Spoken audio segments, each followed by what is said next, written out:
represents a dangerous threat to our economy. What I think is dangerous is that this government's tripled the deficit. We are confident that Australians will return us to government, but it is their decision. Vote for anyone other than my coalition team is a vote for chaos. You can vote Labor and make sure that we have Medicare and well-funded schools for all Australians. Ready to serve. Ready for government.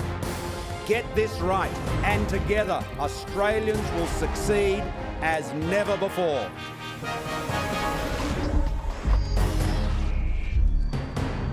It is now 6 p.m. on the East Coast, and that means polling places from Thursday Island in far north Queensland to Southport at the bottom of Tasmania are now closing their doors.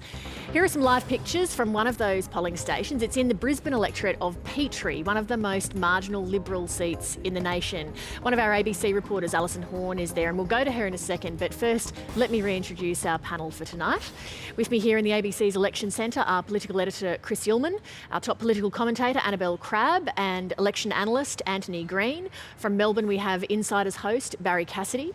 And our two politicians have just slipped into their seats. Welcome to the Treasurer Scott Morrison and the Shadow Trade Minister Penny Wong. Thank you very much for both coming in with us tonight. Good to be here. How has your day been and what has the mood been like out there? Confident, optimistic, pessimistic? Scott Morrison. Well, I've been a bit closer to home today. Penny's obviously been here in Sydney. I've been down in my beloved Shire in St George today, and it's been very positive out there on our booths locally, and it's been great to get out and about amongst our volunteers, and I really thank them for their support today. I've obviously spoken to a few of my colleagues and through the various other mechanisms we have to keep in touch, and it's been a pretty busy day out there. I mean, Western Sydney's been very busy. A lot of people on the booths out in Western Sydney, and a lot of resources particularly being moved out that way by both parties.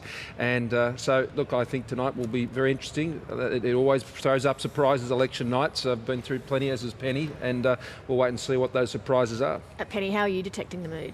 Well, I started the day in Adelaide, obviously. I voted with Kate Ellis this morning at the local primary school just around the corner from my house. Pretty positive mood there, I have to say. Also went into Hindmarsh. My observation today in the last few days is probably felt a little bit better on the ground than maybe the polling had suggested. The public polls had suggested it was a very positive reception. A lot of people talking about Medicare, talking about jobs and penalty rates and education. So, you know, that's a good thing, talking about our issues.